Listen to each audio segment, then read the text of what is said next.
Hello, my friends. Welcome. My name is Joe. This is the Joe Martino Show, and today we're going to talk about what are boundaries, because I hear them used a lot, and I often think of The Princess Bride, and I think, I am not sure that word means what you think it means. Let's kick it off. This is the Joe Martino Show. You're listening to the Joe Martino Show, a podcast dealing with all things emotional, relational, and human nature. Joe is a licensed counselor in the state of Michigan, specializing in relationship therapy. He is also the author of the book, The Emotionally Secure Couple. All advice offered in this episode is offered for entertainment and educational purposes only. Enjoy the show.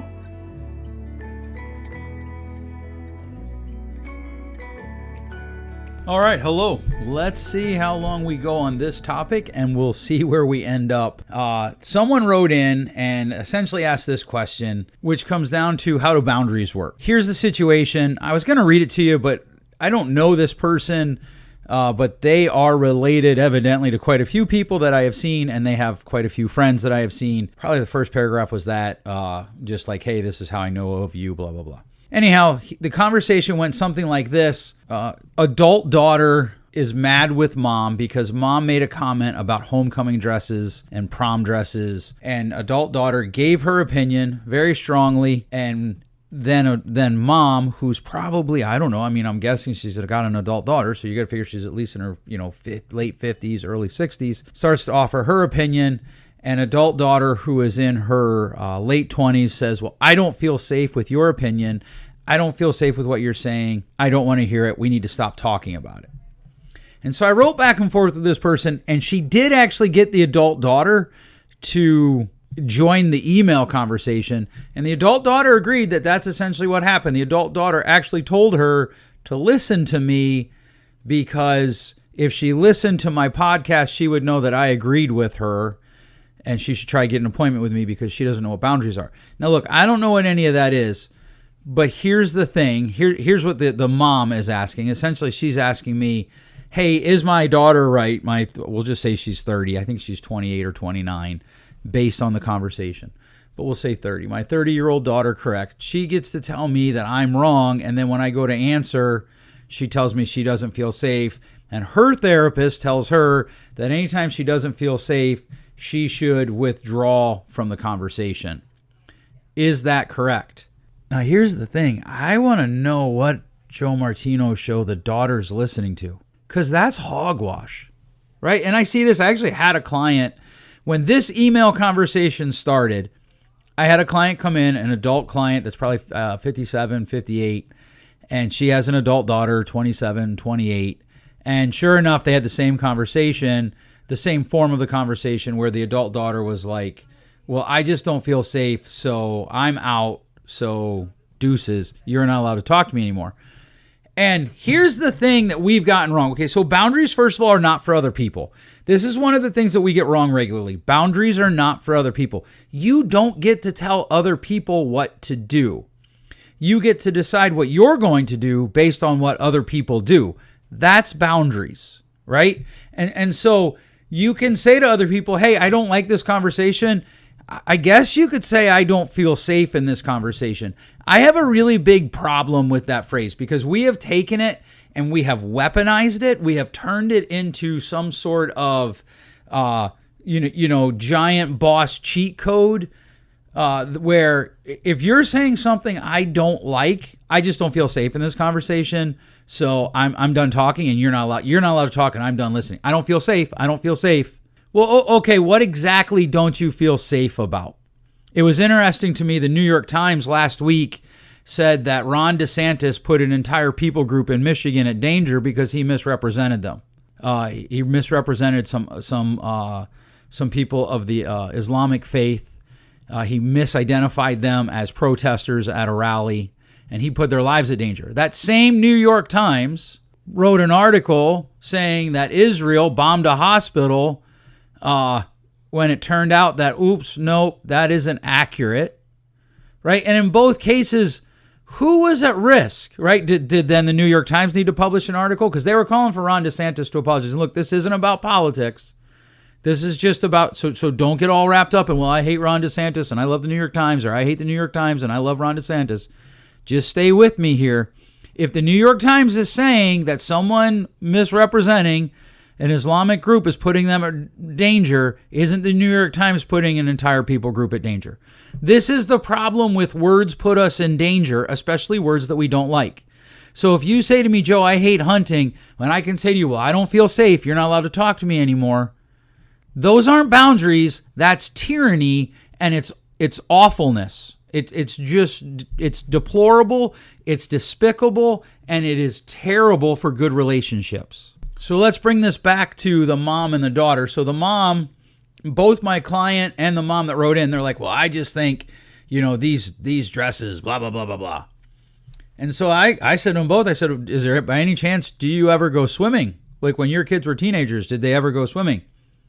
Yes. And one mom said that she only let her girls wear one-piece bathing suits. The other mom told me that her daughters could wear bikinis. I'm like, help me understand the difference between the dresses that you are decrying and going nuts over and bathing suits. They all reveal the same thing. And so then both of the adult daughters, late 20s, early 30s, say, oh, Mom, I think you're wrong. And one daughter said that she felt her mom was sexualizing those teenagers. And her mom said, no, I don't think I am. And at that point there, the daughter says, I don't feel safe in this conversation. You're not allowed to talk. I have really bad news. If you have therapists teaching you that, get a new therapist because they're stealing your money. Those are not good boundaries. And here's the thing. I want to be clear. I don't know who the therapist is. I purposely didn't ask because as I know firsthand, there are things that clients say that their therapist says, and what they're actually expressing is their interpretation of what their therapist said. And so I have no idea if the therapist actually taught her that as a boundary or taught her that as a means to handle a boundary. But that isn't living by boundaries. That's living with tyranny, right? Like that's being, I get to say whatever I want. And if you disagree with me, well, conveniently, I don't feel safe. And I think that we have to address this or our conversations in society are not going to get much better. Our ability to disagree agreeably is not going to get much better. We have engaged in this, if I don't like it, it's not safe, hogwash for too long. It's just silliness. There's two fundamental thoughts that we have to go after here. One is that just because somebody disagrees with you does not mean that you're not safe. Just because somebody says that you are wrong, that does not mean you're not safe.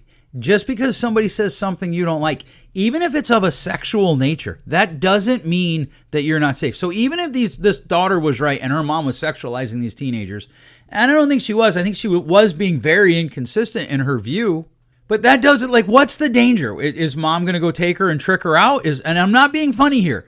Like, I'm being serious. Is she afraid that her mom's going to go turn her, loose in sex trafficking in some way?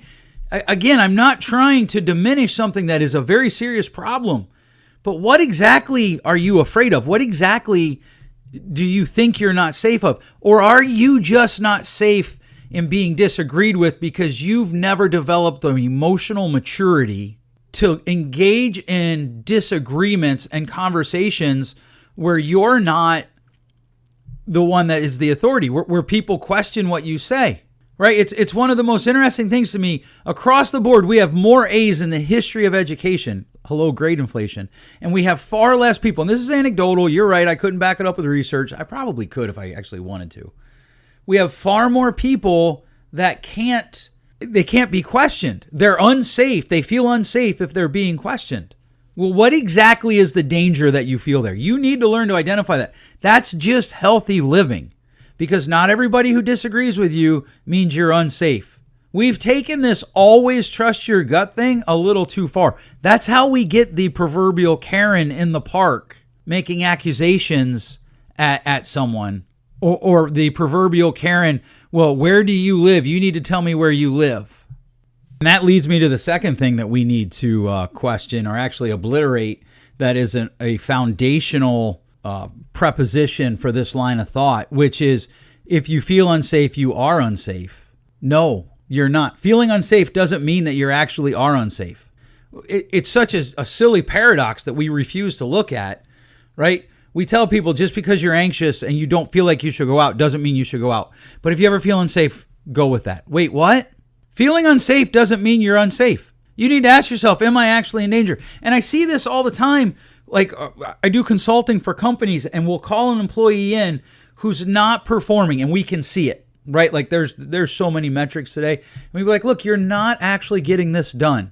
And immediately they go on the warpath. And I have sat in meetings where adult people have said to their boss, well, I don't feel safe right now. Well, what is it that you don't feel safe about? Is it physical safety? Is it emotional safety? Is it mental safety? Or do you feel like your job isn't safe? Because that would be an accurate feeling. But the good news is you control that, right? Feeling unsafe does not mean that you're unsafe. Your feelings are not a great predictor of reality. I was just talking to somebody this weekend. If you're a longtime listener, you know that I have talked about how I used to think the Washington Redskins scandal was silly. And then somebody made me think, and they're like, well, what if we use this word for that? Da, da, da, da. And I was like, oh man, that is something to think about. And so I kind of went with, yeah, okay, it's good that the NFL got rid of it. If you don't know what I'm talking about, the NFL, there's a football team in Washington, D.C., used to be called the Washington Redskins. It is now called the Washington, Commanders. And they're being sued because there's a Native American tribe that originally was being honored by the name Redskins and by the moniker that the team went by, and they are offended that they're not being offended, wasn't taken into account. And essentially one of the Indian tribal leaders said, I'm tired of white people dictating how we should feel. And he went on to say in the article, it was an amazing article. I wish I could find it. I looked for it this morning. He went on to say, just because somebody thinks something is bad, it doesn't make it bad. In other words, just because there are people who think, oh, well, that's wrong, right? So just because this girl could have said, Mom, I think you're wrong. In fact, I did. I told Mom that. My client, we had fun about it. I'm like, hey, I just totally disagree with you, and here's why. And I listened to her, and she listened to me. And I think this is part of the problem. We're overreacting to the problem where we've all been in conversations that never ended, right? This is the argument that never ends, my friends. It goes on because two people started having it, not knowing where it ends.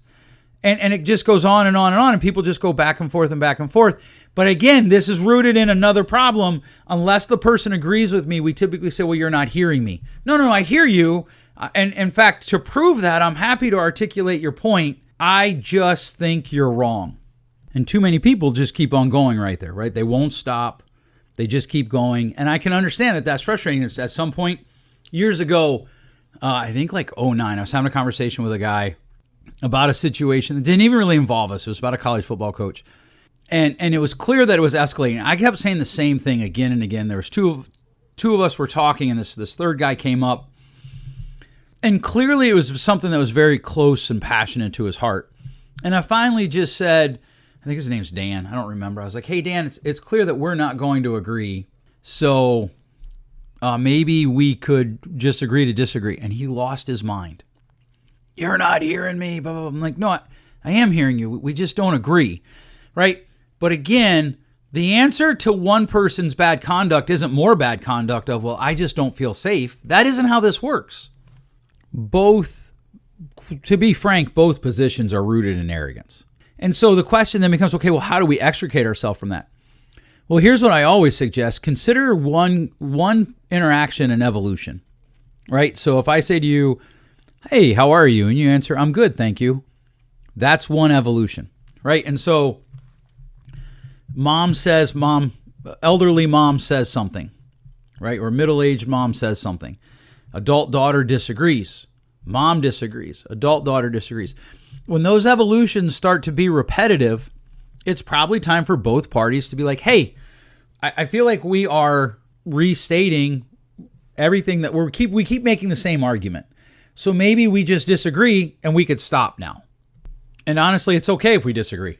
I don't know about you, but I expect that we'll disagree. So the way to extricate yourself is to just state, I feel like I understand what you're saying. I feel like you understand what I'm saying, and we just disagree. And then you can have boundaries around, like, I don't need to talk about this again, right? And so I said to the one daughter we were talking, I was like, well, have you ever considered that an actual boundary wouldn't be you getting to pop off and say whatever you want to say, and then telling your mom, well, I don't feel safe, so you can't talk about it.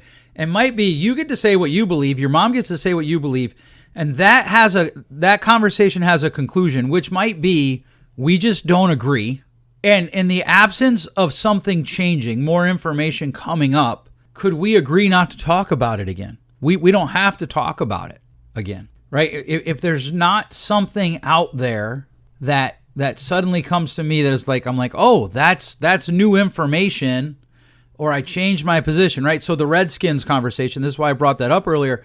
My position has gone from, man, that's stupid, to, oh, yeah, that's actually something I need to think about, and I kind of get it now.